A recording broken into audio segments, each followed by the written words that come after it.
The portable option installs components that are useful for portable computers.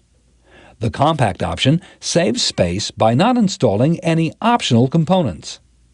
The custom option allows advanced users and administrators to customize the setup process.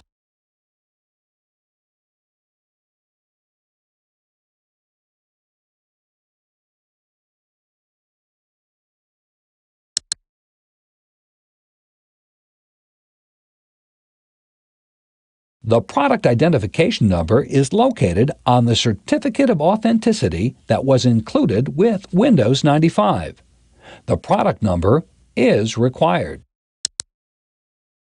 Next, we need to enter the user information. This includes the computer owner's name and company name.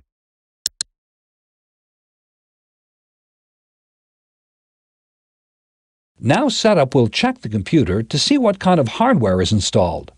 We're asked to check any of the devices in the list that we have on the computer.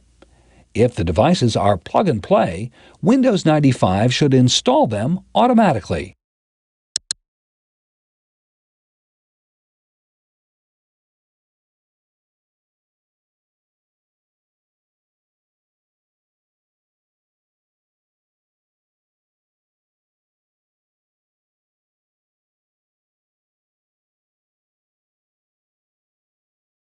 After Setup locates and identifies all hardware on the computer, the wizard asks us if we want to install components for email, fax tools, and online services.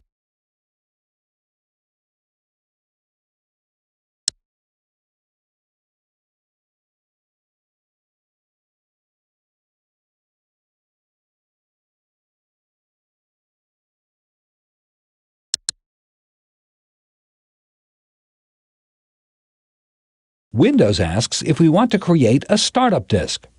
This disk will contain all of the information needed to boot from a floppy if something happens to our hard drive or our Windows 95 installation.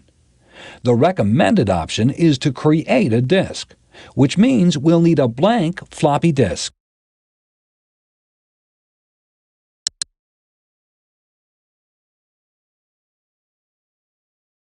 All of the information about our computer and its hardware has been entered. We're now on the next step of the installation, which is to create the startup disk and copy the Windows 95 files to our hard drive.